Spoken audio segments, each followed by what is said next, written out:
What up, everyone? How's it going? I am absolutely honored to have the Mark Chan on our show today. If anyone doesn't know who Mark is, he is, in my opinion, Canada's leading denturist. Can I say North America or the world? Because I I don't think know, so. dude, I know you're big time. I think it's really cool. I live in small town Alberta in Western Canada, and I'm in a tiny town, and yet my denturists who I work with know about you, Mark. And I think that's pretty darn cool. And I want to share you with Bites and share you with the world. So welcome to the show, Mark.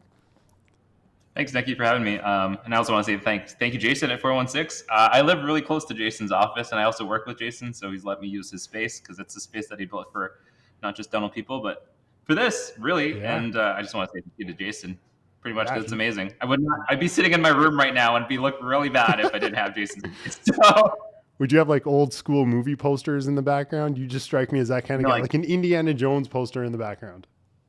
Marvel and like Pokemon. There you go. I'm gonna be single the rest of my life now. That's Yeah. it. Game over. Game over. I think it's awesome that Jason last week was talking about, how he wanted 416 dentistry to be a space to collaborate. And here we are. And, his testament lives to this day because now you're here. So I think it's awesome. But Mark, I want to learn more about you. I met you in November, but frankly, I don't know Yeah. enough about you. Where did Mark Chan come from? What's your beginnings, man? Yeah, I'm. I didn't come from dental. Like, I have no dental background. I don't have family in dental. I am a denturist, for those who don't know. Nekky did mention, and I did my training at George Brown in Toronto, and I graduated in 2009. And so it's a funny story. How did I get started? I was in high school at not George Brown, at Father Michael McGivney in Markham, and my art teacher, because I have an art background, was like, "Hey, what are you going to do after all this high schoolness, basically?" And I was like, "I'm going to be a dentist." And he's like, "You shouldn't do that," which is a weird thing for a teacher to say to No a student kidding, that's right? Asian. Yeah. Like Jason just said last week, he's like, "You're going to be an engineer, a doctor, or a lawyer." And Yeah, my yeah, yeah. teacher's like, "Don't do that." Don't do that. And he was like, "You should be a denturist or a dental technician." And I said, "What does a denturist do?" And Yeah. so began my lovely exploration into this lovely world of dentures, really. And I went to my guidance department, and my guidance department also did not know what that was. And then the recruiter came from George Brown, and I asked the recruiter, "Hey, what's denturism?" And they said, "Hey, they make teeth and stuff." Is really the description of.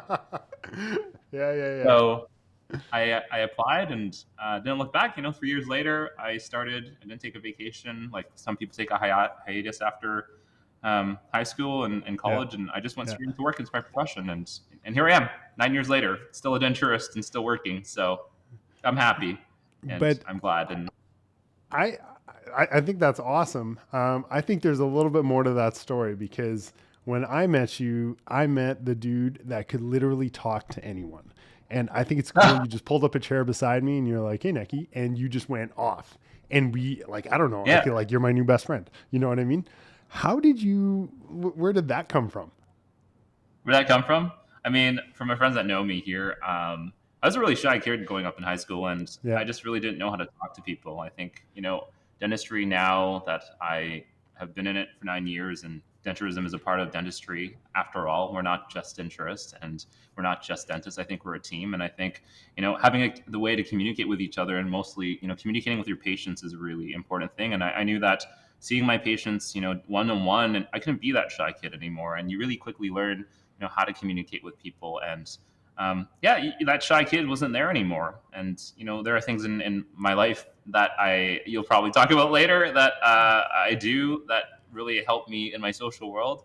I do magic as a hobby, so that's really awesome. And I think you've seen it pre-camera, pre-rolling. I think I might have messed you up a little bit, but yeah, I mean, my hobbies definitely feed into my communication and how to communicate with patients. And I really do value it. I didn't think it was anything when I was in school. It was just a joke, or my friends thought like you should grow up. And honestly, it's been part of my life for so long, since I was 11, 12, and I would not have it without it. And magic is part of my life, and now I get to change people's smiles with magic too. So it's pretty awesome. Yeah, I think like honestly, what you do is you break down barriers, and I hope you share some of your amazing skills today. But I don't know what it is about you, but you have the ability to talk to anyone and you are very easy to talk to. And you know, I appreciate that. And I'm sure your patients appreciate that too.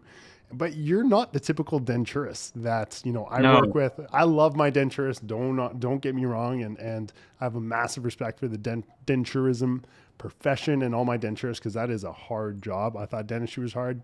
Making dentures and, you know, dealing with patients, I think is 10 times harder when you're working with fully edentulous people. And, Yeah. you know, like, what do you think about that? Do you find that difficult? Because I don't even want to go into that realm because I find it too stressful. Yeah, edentalism is an interesting thing. When I got taught about edentalism in school, we didn't really get taught much about that side of the patient. What is the baggage, or the patient comes into your office fully edentulous with no teeth, and we just see an empty space as a dental professional. But now 9 years into it, they're at the end of dentistry. Yeah, Restoratives failed. They might have not had money for implants, or implants were not a thing for them. Bone is gone. And, I said it to you earlier when we were chatting in the week, it is the last stand for dentistry there. And, we are filling a space of bone, pink aesthetics, white aesthetics. And, you know, ultimately, sometimes, as Jay said in the last lecture, it's part art and part science, because we're filling in a space and we're filling a smile that, they haven't seen in 40, 50 years. And, totally. the smile that they've looked at each other, looked in the mirror, and convinced themselves that that is right may not be. And, they come with a lot of baggage. And how do you navigate this minefield of emotion, dental baggage, and ultimately they just want to eat and smile again. And sometimes it's little steps along the way that can bring the patient to a place where they're comfortable with what they are, and also accept a new self. And I think that's really important. And bringing patients up and not just treating them like products, and not just treating them Yeah, like teeth. They're people, and I'm a person too. And you do have to treat an edentulous patient as someone that is, a dental cripple in one sense, and you have to work them up to something that is better and functional for them. And sometimes, this in dentistry, and I've realized that, sometimes what the patient wants is really not something that is healthy or good. And totally. you have to be a professional and say, hey, you got to learn, and we got to educate you along the way. And you're there every step of the way with that patient. And I think it's a trust factor too, Nekky. Yeah, Um, Patients have a hard time trusting dental professionals. Jay talked about it last time, and building an environment where a patient is comfortable. Most of my patients are above 60, they're in the 70 mark, and they really don't trust young people like me. yeah, They don't. I, yeah, I struggled the first 5 years of my career, and my patients used to say, "Hey, are you even young? yeah. Are you What old are you enough to like? be doing Are this? you old enough to do this? Like, are you old enough to be a denturist?" And I used to say, like, "How old do you have to be a denturist?" Things like Yeah, that. And now, I don't get that much. I don't know. Is it the way I present myself? Yeah, maybe. But you just present yourself and be honest with your patients, and I think that's really important. And I think the patient can feel your honesty through your clinical work, but also feel you as a patient and a person. You know. absolutely. And like I hear your passion behind you know, dentures and denturism because for you it's a lot more than, you know, pink and white and throw them together. There's so much more behind it for you, and I know you're bringing that to the forefront. But what does being a denturist mean to you? Like what gives you satisfaction?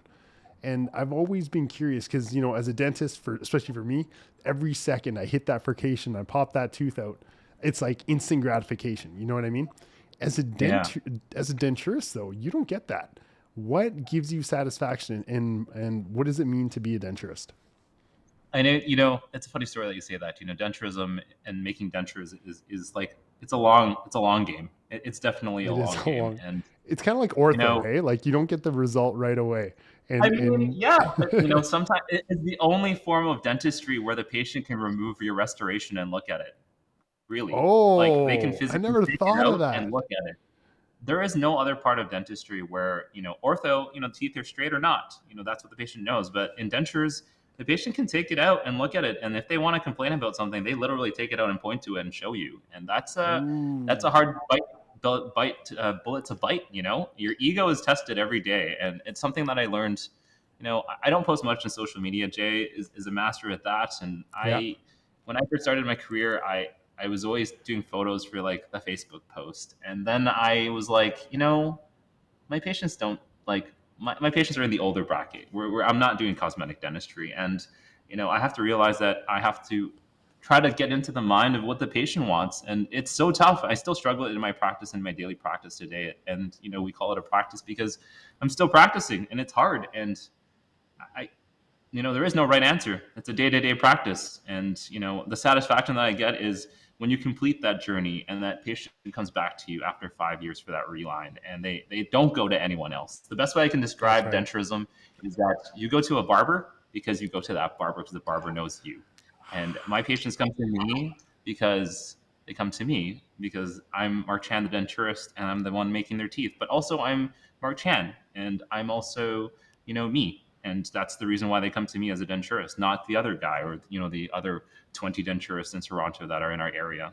So you Hmm. have to build, your relationship with the patient. Also, and you asked me why I'm so passionate about denturism is because I see a change. We're talking about digital. Obviously, it's taken a stand against edentulism here, but the trend is digital dentures for sure. It's That's trendy. right. it's on every single social media channel. Yeah. It's on every lecture circuit. Dentures were the ugly, dirty, nasty prosthetic. Come on, man. Yeah. Like, I was at denture conventions and I was a dirty prosthetic huffer. Like it was just a denture. And I really want to change that stigma of having. Whoa, Nekky's gone. Magic. I I had to plug my computer really want to say that in.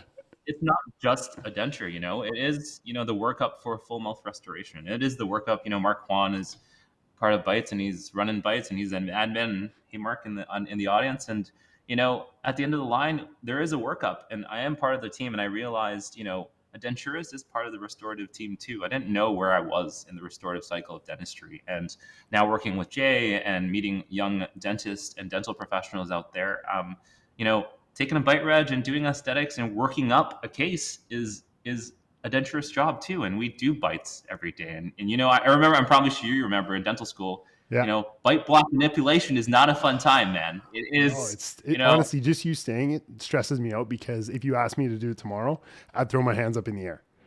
And I'm you take embarrassed to your say little that. your little rim former, and you're like, Yeah. what is this like spatula? What is this? Wax is dripping all over your table, and you're like, I kind of know what I'm doing. I don't remember. It was like third year maybe, Yeah, and yeah, yeah. Oh man, what a it is the workout. disaster. Yeah, I mean, Yeah. my satisfaction is seeing the end goal, no matter if it's Hmm. just a denture going in at the end, or I'm handing off to the next dental professional, like my dental technician who needs my wax up for the full arch restoration, or the workup for Mark for just doing implants, because you even though it's just a denture, it is your centric, it is your vertical dimension, and it is your aesthetics that are all foundations of implant dentistry. Yeah. An edentulous patient comes to Bites and Mark and myself, and they have nothing, and we have to make something, and something that's good, and something that is foundationally sound.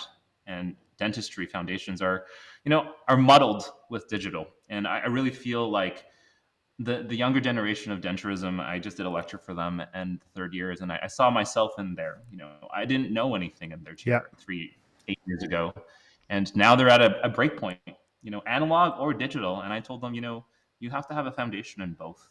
Have Yeah. both in your pocket, have both tools, because you're lucky. You're lucky now. Me and you are in the generation of cassette tapes, and then we went, all digital. And I'm thankful that I got to live through that generation. And now denturism is having this like paradigm shift. A shift, not really, maybe a new tool to add to the toolbox. Yeah. See, first of all, when I see a denturist, I have massive respect because here I am, I did my dental school. I've been out for, 12, 13 years now. I have problems. I've been through coice. I have problems with occlusion. It's never really clicked for me. And then I look at my denturists who are mastering occlusion on a daily basis. And it's almost like, how? Like, how did these guys get so good? Do It's you, almost like magic, man. I it honestly, is some almost some like, my geez, man. like my older professionals, and I talk to older generation of denturists, and some of them are retiring, and they've seen some stuff that I will never see in my career. So a big kudos to my forefathers of denturism, because they had no CAD cam, they had no Yeah. multi-unit abutments from Yeah. implants. They were just winging it, and they did restorations too. And for me, that's really amazing that that generation made it work. And for myself, I really respect that generation because they didn't have the tools I had. And for me, to see a patient with no X-ray, I'm not allowed to take X-rays. This patient might have That's another TMJ thing, issues like inside massive his respect. case. And I'm just taking centric bite with bite blocks, and I'm praying to God Totally. or doing one of these, and like hopefully I made it somewhere in centric. But my dental professional and friends did do it on the daily, and shout out to my friends on the West Coast too in Vancouver that may be watching. I watch them perform in clinical practice, and it's amazing. Honestly, it's you are like, how did you do that? It's just wax at the end of the line, and that is the most important part. You can't set teeth if you don't have a centric bite or a bite registration. You can't start implant treatment if you don't have a bite registration. You don't have anything, and it's Yeah. just two pieces of wax, literally. And to further that strong point is like there is no digital scanner that can help you there. A denturist or a dental professional has to build that up before you can obtain that with an intraoral scanner. Because at the end of the line, it's just a scanner and a camera that's taking what's in front of it. And if that is not right, it's still wrong. Well, I want to dive into that a little bit. So, like we talked about, a denturist 20 years ago, what tools they had, but now we're looking at these denturists graduating. Like you said, you're just speaking with them. What tools does a denturist have now that can change the whole process, or maybe I don't know if simplifying it is the right word, or maybe you're complicating the Like fact of changing the changing. process Yeah, changing. yeah. So, what would a new denturist have now that can really create this whole denture renaissance going on right now? Yeah, 8 years ago I went to IDS, the big dental show in Germany, and I saw a machine produce a denture, a milling machine at the time because printing wasn't hot, and I really got scared. I did denturism because I like making things with my hands, and I really don't like computers. That's the main reason. When my art teacher said you should do denturism because you have good hands, I didn't really understand what that meant. And making things with your hands and getting dirty and feeling it, and you extract molars, so you understand what I mean totally. Yeah. There is some satisfaction there of making. And you asked me what drives me is making things and making things work well. And inside a very like obscure cavity that has a lot of things that can go wrong. And when you nail it, it's amazing. It's an amazing Yeah. thing to feel. And the tools that have streamlined this process is, you know, yes, we have an intraoral scanner, and can you use an intraoral scanner in the mouth directly? At this time, probably not. But like I said, it is a camera, so denturists like myself do know how to take good alginates and final impressions in a custom tray, and you can digitize that impression. So you don't really need to pour it up in gypsum. So for a practice like myself, I work at Jay's office. We don't have a lab back here, and Yeah. for myself, I still have to take an impression, but I can digitize it chairside, and I don't have to worry about losing that data. I can have that model already there in my computer, and I don't have to worry about deformation or running it to my lab to pour stone like crazy because I have two more patients in the toe and I have to leave those alginates sitting. Yeah. I can just take that impression and it's saved. And I think data preservation is a big one for me. And to Mm. preserve my clinical data that I've worked so hard, whether it be a bite registration or a centric record or just the intraoral cavity that I've taken an impression of, Yeah. it's really important to me. I don't have to go rummaging through models that have broken. I can just go through my computer as long as I name them properly. And that's something really amazing for me. And I'll give you an example that's changed some of my friends' careers is, treating edentulous patients in old folks' homes is a very, very tough call. And Hmm. most of these have pre-Alzheimer's, dementia, and having an intraoral scanner and digital technology allows you to produce dentures at a rapid pace and multiple pace without going through the whole bite registration, pour up, wax up, set up, and then press packing. Because the negative thing about the old school approach is that your master cast is destroyed after it's processed. So Uh-huh. that data is lost once the denture is made. In digital, it's saved. So if my patient loses the denture at the old folks home and the nurse calls me and says, "Hey, Miss Jones, they kind of just threw it down the toilet." And I go, "You know what? Don't worry. It's okay. I have it saved. The bite registration is okay. I have the denture." And I just print out 8 more sets. It is an interesting topic because everyone always asks me, is printing there yet? No, I don't think printing materials are there yet, but they have a place. And this is one use for that place because a patient's not really masticating well, but they want to have teeth. And Right. they are not happy without the teeth. And having this technology and the ease of use for myself to have that saved is amazing. and I just mail it to the patient. I'll give you an example. During COVID, I worked with Mian Kwek. I know you know Mian, and Oh, Mian that was guy's a one of the beast. only. Yeah, he was the only COVID certified clinic. He has a Prime scan, which is not a scanner I have.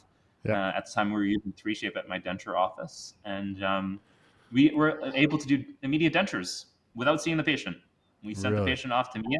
He scanned the edentulous terminal dentition patient. We sent it to our computers via email, and I designed and worked it up on 3Shape. We had a Zoom chat. He's like, "Yes, that's what the bone we're reducing," and I printed the denture. My partner went to the office to take it out of the 3D printer, and we put it in a baggie and mailed it to Mian, and Mian Hold, inserted the immediate. hold on. You're able to print pink and white and have it look like a Yeah, denture.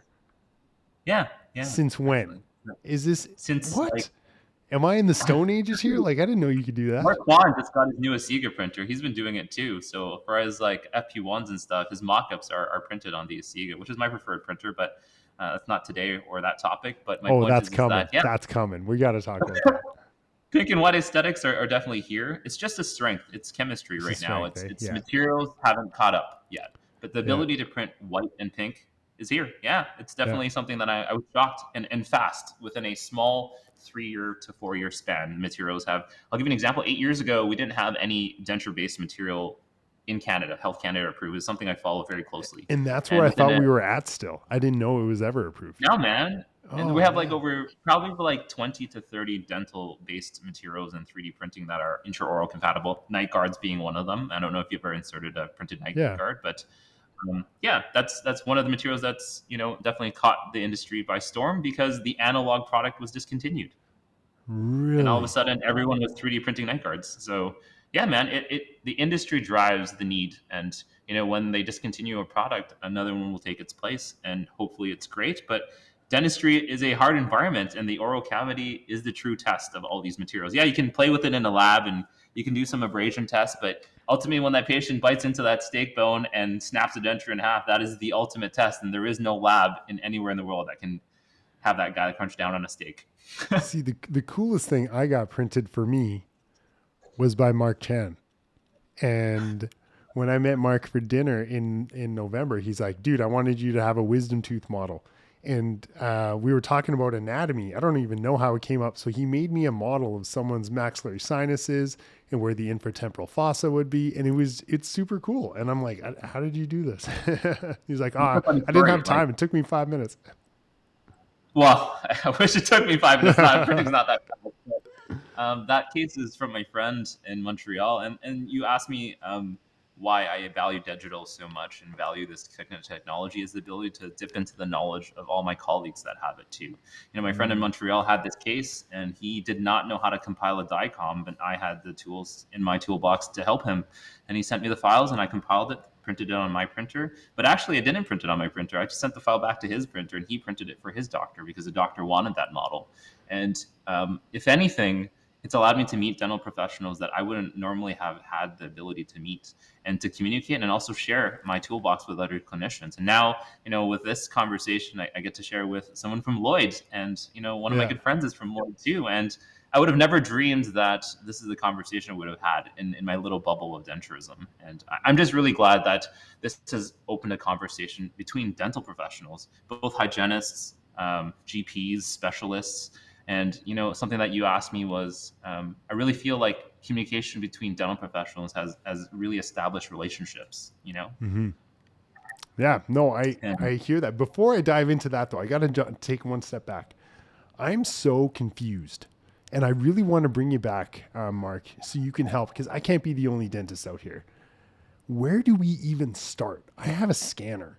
I have a scanner that, my associates, they use for Invisalign. They'll scan crown and bridge. I don't even know how to do a crown prep. So like, I'm not gonna lie. I don't use my scanner. My associates do. But like, how do you get into 3D printing? How do I learn about this? Like, I now have the ability to print a denture, print a night guard. Like, where do we even start?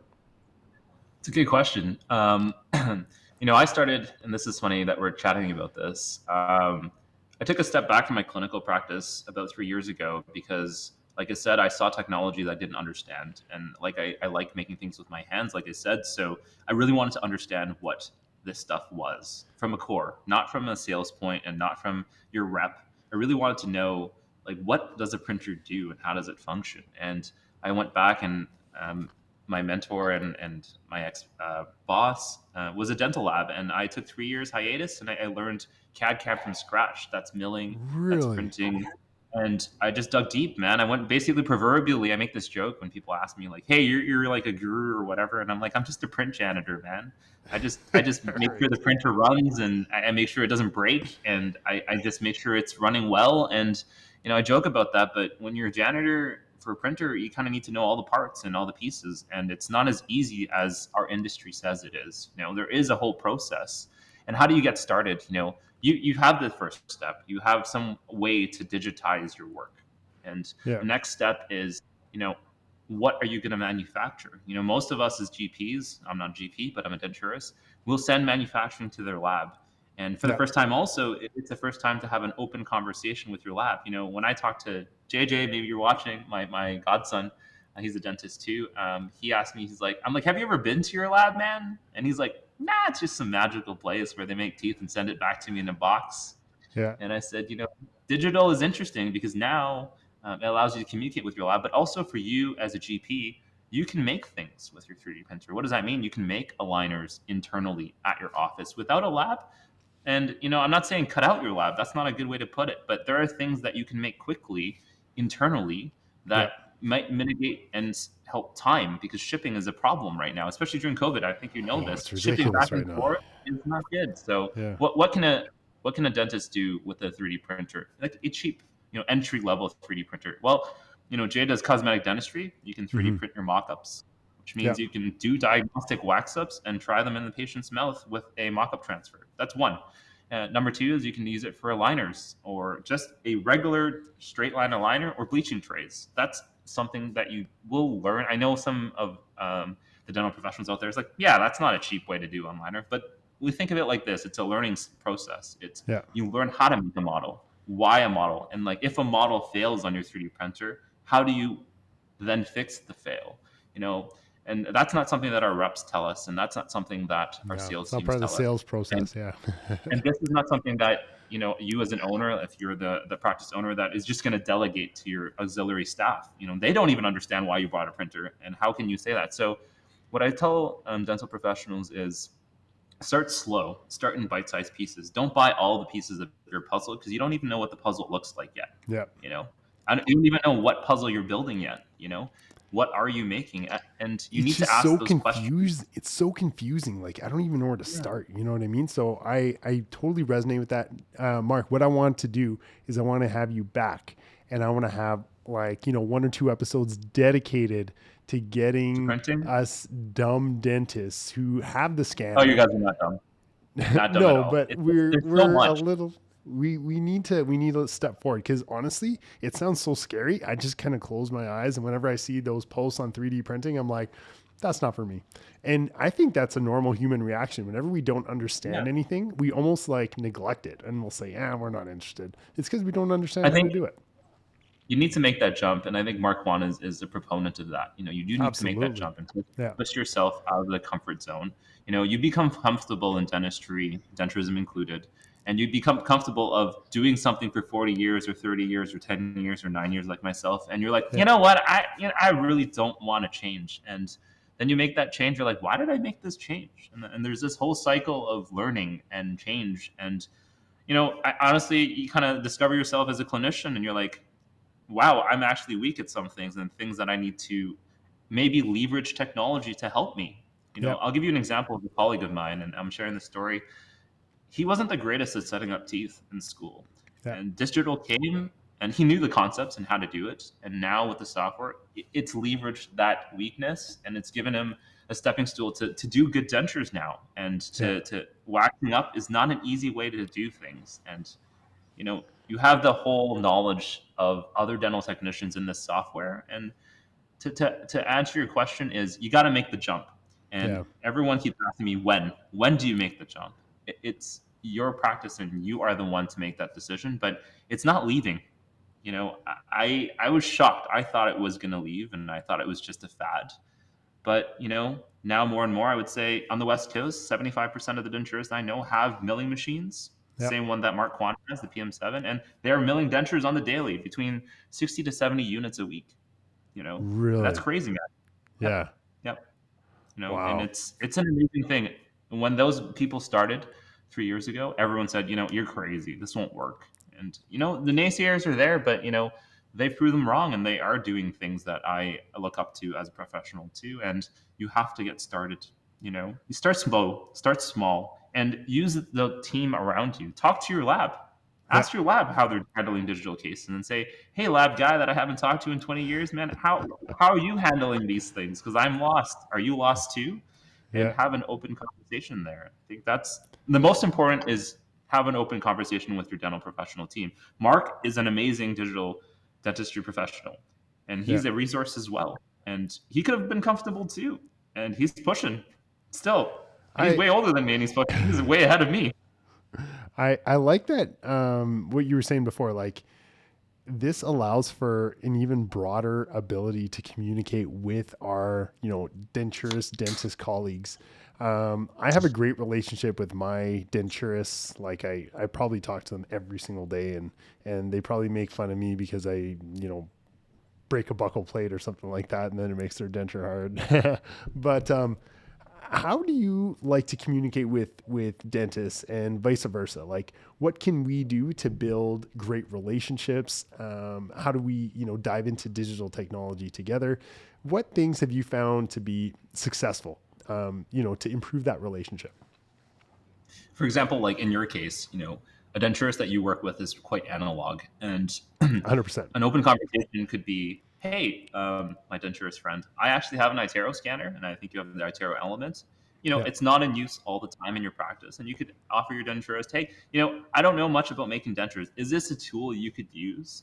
And you could bring them in and have an open conversation. Maybe it's a little tough during COVID. That's definitely a fact No. we have to deal with. But can you show me how you would scan a denture? And I think a denturist professional and dental professional, because it's an open-ended conversation, it's in their court. You can say, the denturist can say, "No, I don't want anything to do with that." Or if you are a young denturist, you can say, "You know what? I am kind of curious. My industry is really curious about this, and I keep hearing it on social media. Yeah, you know what? I'm going to come by with a practice denture, and let's scan. Let's scan together. Let's see what we Dude, can do." that's a great idea. I talk to my dentist literally every day. Like we're texting all the time. How have I never thought of this? Like I've had a scanner for years. I had the original iTero when it first came out. Carol, Yeah. And like, it would beep and then you move to the next tooth and then it would beep and it took like a half an hour to scan them I out. And the started. guy's like, I started with an yeah, Omnicam condense line, man, and it couldn't even scan a quad. That's all it could do, yeah. you know. But And like, why aren't we inviting our denturists into our office and let's just start a case together? If anything, it'll make an awesome relationship if you're looking to work with more denturists. Because as implant dentists, we need our denturists to work with because that relationship goes both ways. My and denturists send me more cases than I get. You know what I mean? I'll give you an example of something easy as a Yeah. clinician. If you place implants yourself, if you're a GP that places implants, if your scanner can scan a denture 360, just an analog, standard old press pack denture, then you already have the ability to make a dumb guide, a surgical stent. Yeah. Without any design software, without any investment. Literally, the denturist makes their analog denture, comes to your office, 360 degrees, scans the denture, and now you have a file that's a replica of the denture that you can print and clear, and that can become a CBCT scanning device. It can become a dumb stent. I call it a dumb stent, but the traditional troughed out stent. And the dentures didn't have to do any extra work. Yes, you have to find a lab that can print it for you, but Yeah. there are many labs in Calgary. And again, that's building a relationship. Then the denturist and you have a relationship with the lab, and you haven't cut out anyone from the restorative cycle. And you Right. maintain healthy relationships with all dental professionals. And that's just a small little tidbit. And you didn't really invest anything. You just use the scanner No, you I had. like that. You use the Yeah. denturist who is using old school press pack technology, and you've leveraged the ability to do implants, which is a practice builder. You know, and most denturists, Ho Young has been on here too, and he does immediate load locators. That is a good way to segue into locator work. Not everyone is going to do fixed. I know Right. this, and I used to do fixed a lot as well in my younger side of my career, and patients are aging with prosthetics, and I think the big thing is that you have to plan with these patients and realize patients age. I'm aging, you're aging, our patients are aging, and so are the prosthetics. So what is the recall? Like what how are your patients going to handle the end game, and how are they going to age with the prosthetic? And having a record is really important. And that starts there. Clearly just there. It saves so much data. I really like what you said. It's all about data preservation and data records. And what you said earlier with Mien's case, it totally resonated with me. Like, how cool would that be to scan a patient, send it to Mark, get it printed, and it's helping I my have patient one. with I can show you edentulous. quickly if you want me to Yeah, show you. show Like me, blast please. through them. Yeah, All yeah, right, yeah, cool. I'll share this real quick, yeah. and Share your screen here. I'll blast through some stuff here. Let me get this up. Hold on. Let me just close it, or not. 1 second. I got too many slides. Oh, that's all right. Yeah, just share your screen, Sorry and for that the lag. way we can see it here. Yeah, give me a second. We still can chat. That's cool. Here we I go. love how you're in 416 dentistry space still. I still love that place, man. I told Jason I'm working on my own surgical center right now, but his looks way cooler, and I tried to make it as cool as his, so I'm still super jealous. I'm just gonna share.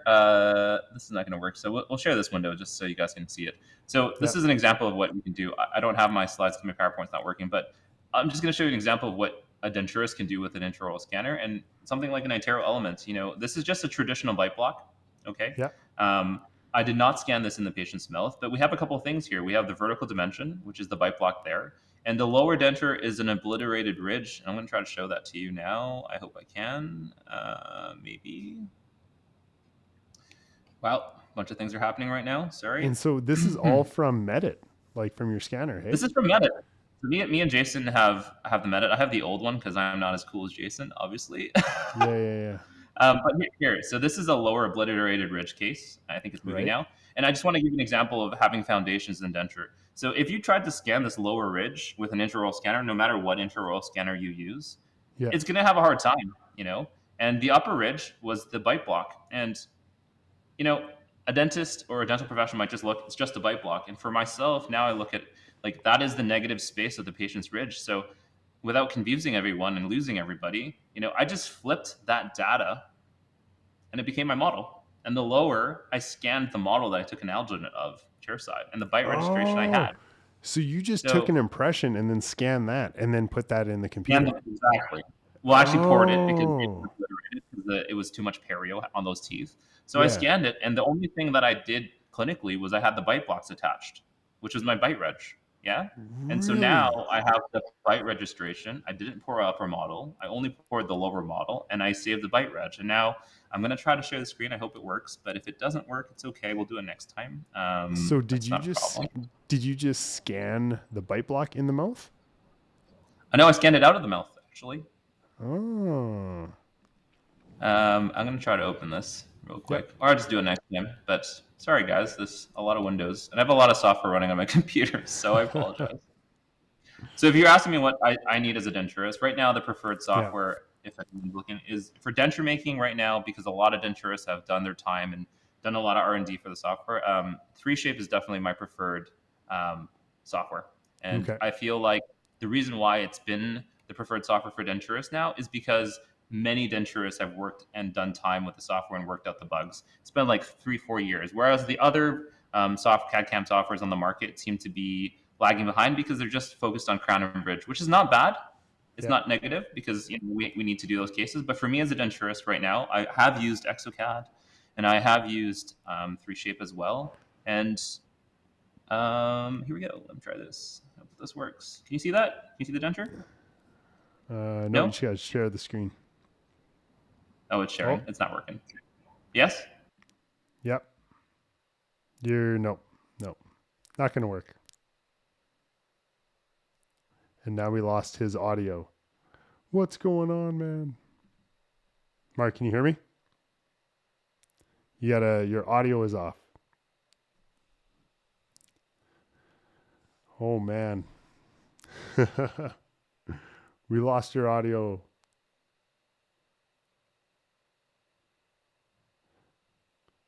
The joys of live streaming. We can't hear you, buddy. Sorry, everyone. Mark has a lot of cool stuff to show us still. Um, hey, Mark, can you hear me? Hmm.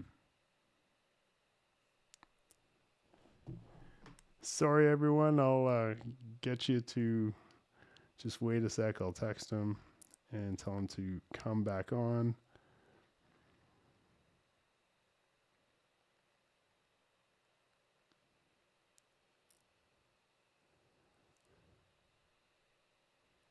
Well, that's kind of funny. Look at your phone.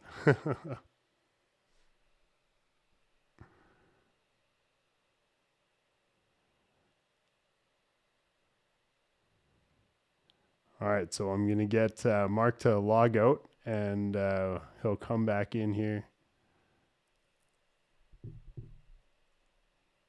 There he goes. And he'll come back in.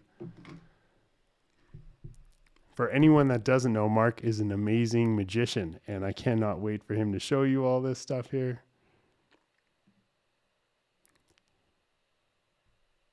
Buddy, We back? we're back. We good? Sorry about that, everyone. Yeah. Okay. Back to analog.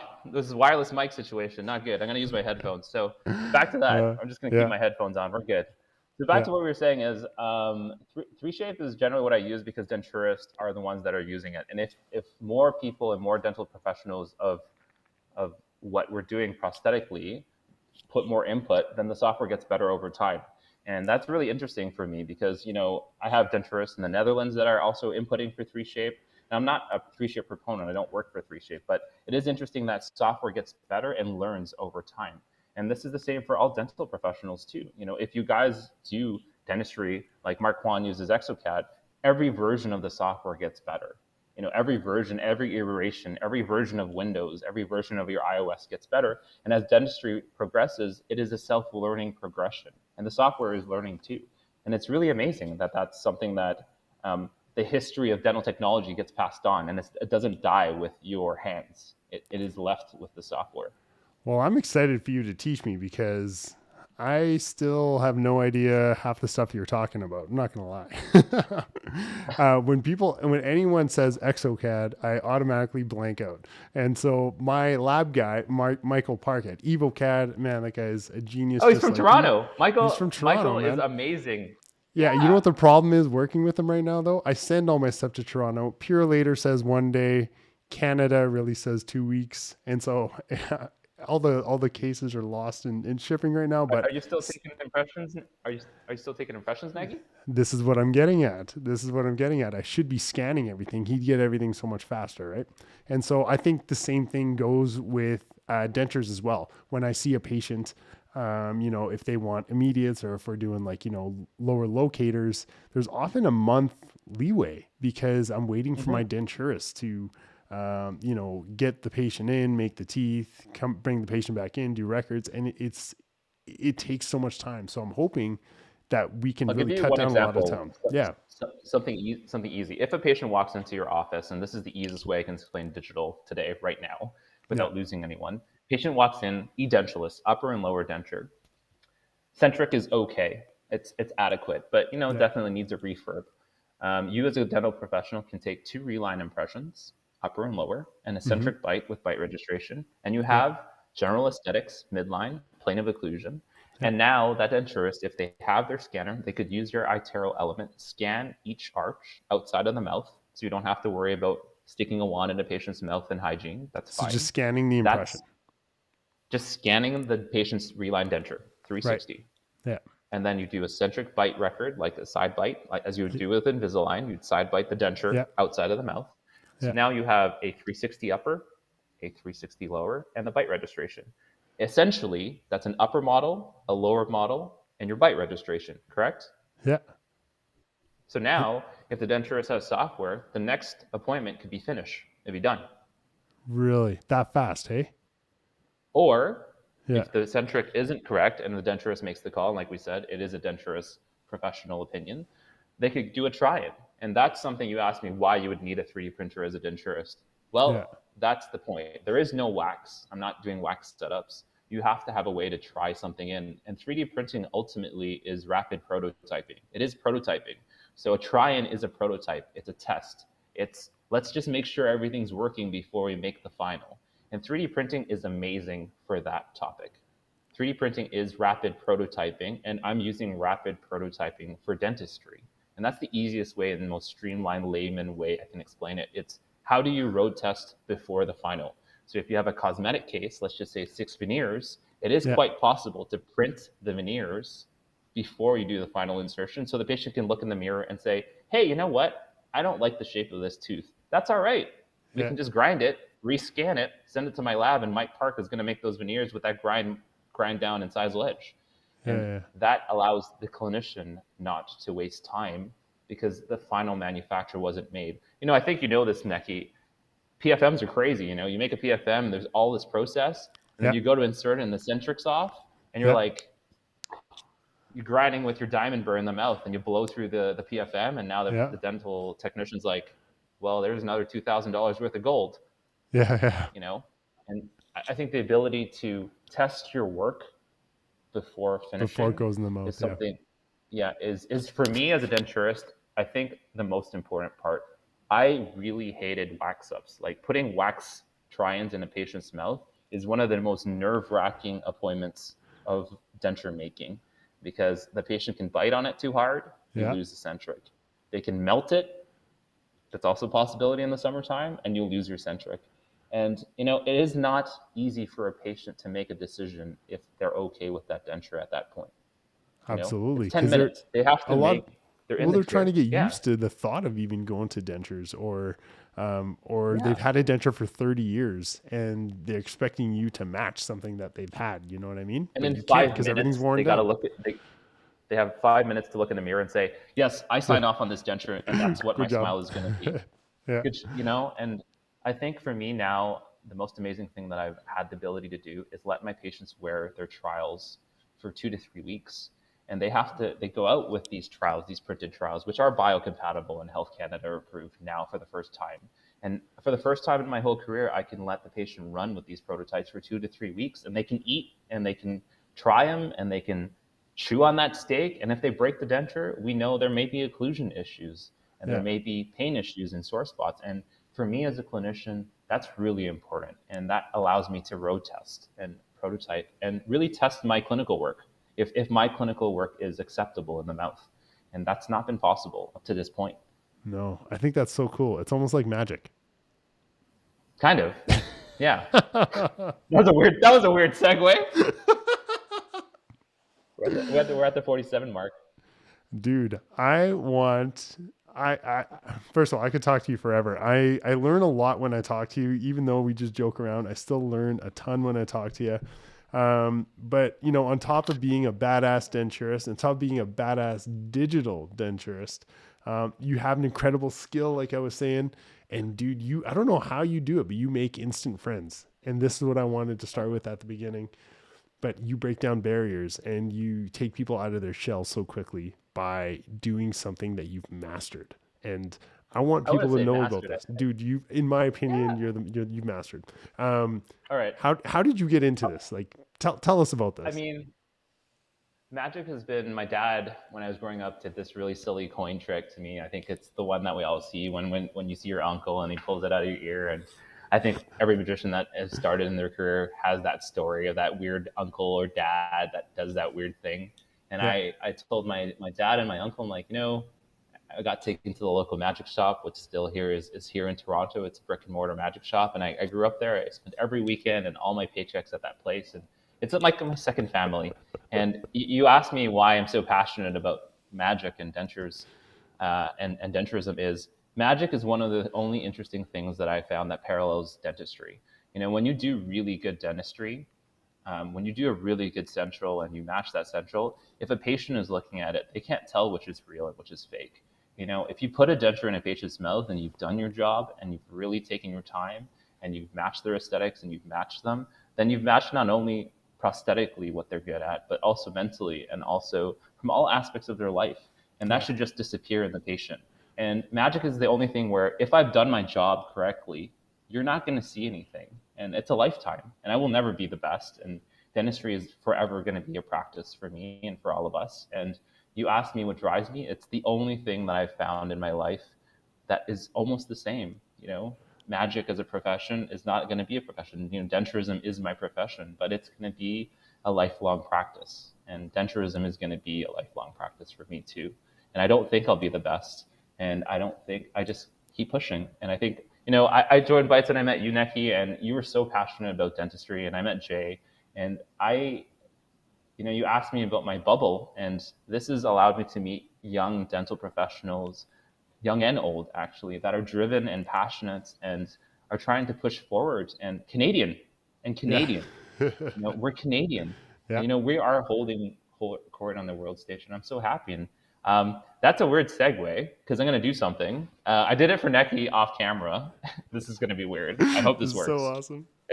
If this goes wrong, right in 416 dentistry, well, it goes wrong. Here, It's I'm okay. gonna put you on. I'm gonna put you on full screen here. Let me get off this screen here, and that way, it's all you, buddy. All right, we've had a journey. My screen's gone dead, and let's end it with something crazy. So we'll do this. It's a balloon animal, for sure. Let's try this. All right, here goes nothing, guys.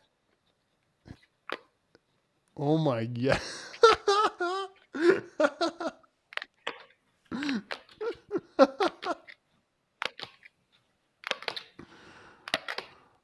Oh my gosh.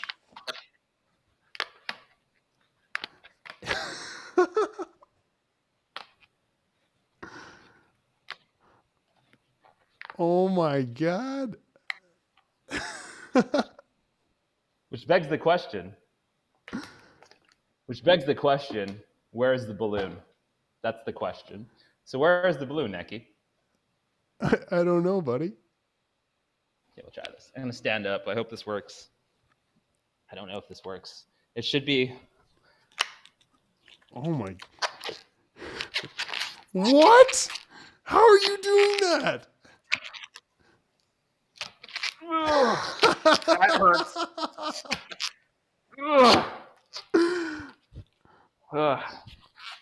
Anyway, wow. There's 10 people in the audience. This is going to be the weirdest video and audio ever. This is the coolest thing ever. So, you asked me why I do magic. Well, you're smiling. We make smiles. And that is the end of that. Let's put that to a side. There goes 12 years of my life. I just put a large balloon down my throat. Jeez. My lord. I hope those comments are not being vulgar right now, because that's a strange thing I just did. Mark Chan.